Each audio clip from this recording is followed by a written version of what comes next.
નમસ્કાર ખેડૂત મિત્રો, હું ઉમંગ લાલકિયા। આજે આપણી સાથે ખેતી નિષ્ણાત ઉદ્ધવજીભાઈ રાબડિયા સાથે છે। તેને 35 વર્ષનો ખેતીવાડીમાં અનુભવ છે।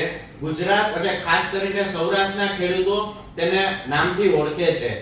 હવે આપણે એક આજ મહત્વની ચર્ચા કરવા માટે છે કે જીરુમાં, ડુંગળીમાં અને લસણમાં ઘણા નિંદામણ ઉગે છે। તો નિંદામણનો કઈ રીતે સચોટ નિયંત્રણ કરવું ને કઈ દવાથી સચોટ નિયંત્રણ મળશે ખેડૂતને, તો તેની આજે માહિતી આપને રાબડિયા સાહેબ આજે આપશે। નમસ્કાર દોસ્તો, ફરીથી બધાને અમે આવકારીએ છીએ।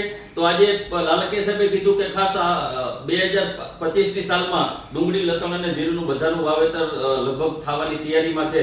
તો નિંદામણનો અત્યારે મોટામાં મોટો પ્રશ્ન ઊભો છે। તો એમાં કયું નિંદામણ આપણે વાપરી શકીએ જેથી કરીને પાકને નુકસાન ન થાય।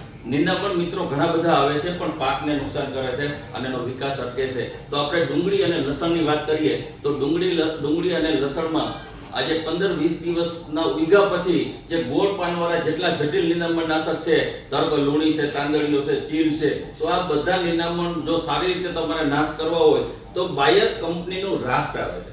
તો આ રાફ્ટ છે વચ્ચે 2-3 વર્ષ બંધ થઈ ગયું હતું, પાછું 2024 થી કંપનીએ પાછું બજારમાં મૂકેલું છે। તો મિત્રો ડુંગળી લસણમાં જો આવા ગોળ પાનના નિંદામણ હોય તો એને તમારે 30 થી 35 ml નું પ્રમાણ રાખવાનું છે। સાથે સાથે એની અંદર તમે માઇક્રોન્યુટ્રન્ટ ભી રાખી શકો છો અને સારી રીતે એક વીઘાની અંદર 3 થી 4 પંપ થાય જો સારી રીતે છંટકાવ કરવામાં આવશે તો ગોળ પાનવાળા તમામ નિંદામણ છે એ જતા રહેશે।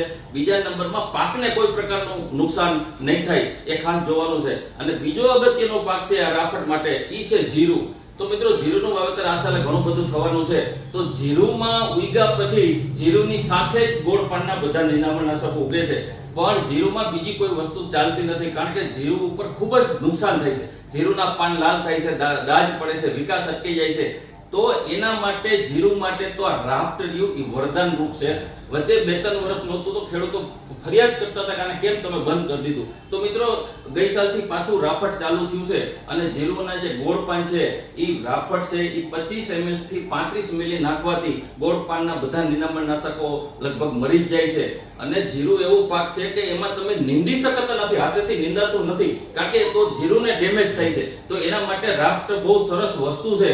તો રાફ્ટનું પ્રમાણ ભી આપણે વાત કરી અને સાથે સાથે તમે આની જોડે માઇક્રોન્યુટ્રન્ટ ભી નાખી શકો, સ્ટીકર ભી નાખી શકો, તો જેથી કરી અને જીરુંને કોઈ પ્રકારનું ડેમેજ ન થાય, બધા નિંદામણ નાશકો પૂરેપૂરા જતા રહીએ અને જીરુંનો પાક સારી રીતે થઈ શકે કારણ કે જીરું એક નાજુક પાક છે, એના માટે બીજી નિંદામણ નાશક ચાલતા નથી। તો મિત્રો જ્યારે સિઝનની શરૂઆત થવાની તૈયારીમાં છે તો આ બધી માહિતી જો બધા વેપારી મિત્રો અને ખેડૂતોને પહોંચે કે ભાઈ આ નિંદામણ નાશકમાં નંબર 1 કયું કહેવાય તો રાફટ છે, એ ડુંગળી, લસણ અને જીરું માટે નંબર 1 ખળ માટેની દવા છે।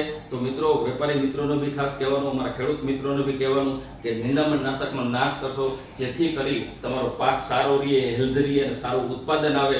અને આ બાયર કંપનીનું રાફ્ટ છે જેથી ખેડૂતોને કોઈ પણ પ્રકારની ચિંતા કરવાની જરૂર નથી, એકદમ નંબર 1 ક્વોલિટી ગણાય છે અને કેટલા વર્ષોથી આ પ્રોડક્ટને અમે હેન્ડલ કરીએ છીએ। તો બધા વેપારી મિત્રોને બી જણાવવાનું કે ખેડૂતને સાચા દિશામાં અને સાચી સલાહ આપે। ફરીથી લાલકિયા સાહેબ અહીંયા આવ્યા અને ખેડૂતને માહિતી આપવાની વાત કરી એ બદલ આભાર। બીજું મિત્રો તમારે ખેતીવાડીની કોઈ પણ માહિતી જોતી હોય તો મારો સાગર એગ્રો રાજકોટ કરીને YouTube ચેનલ ચાલે છે, એમાં અમે દરેક પાક માટે નવી ફંજીસાઇડ માટે, નવી જંતુનાશક માટે, નવા મગફળીના બિયારણો માટે એમાં ઘણી બધી માહિતી આપીએ છીએ। તો સાગર એગ્રો રાજકોટને સબસ્ક્રાઇબ કરો, લાઈક કરો જેથી કરી અને તમને સમય અંતરે બધી માહિતી મળે। ફરીથી બધા લોકોનો ખૂબ ખૂબ આભાર। જય હિન્દ।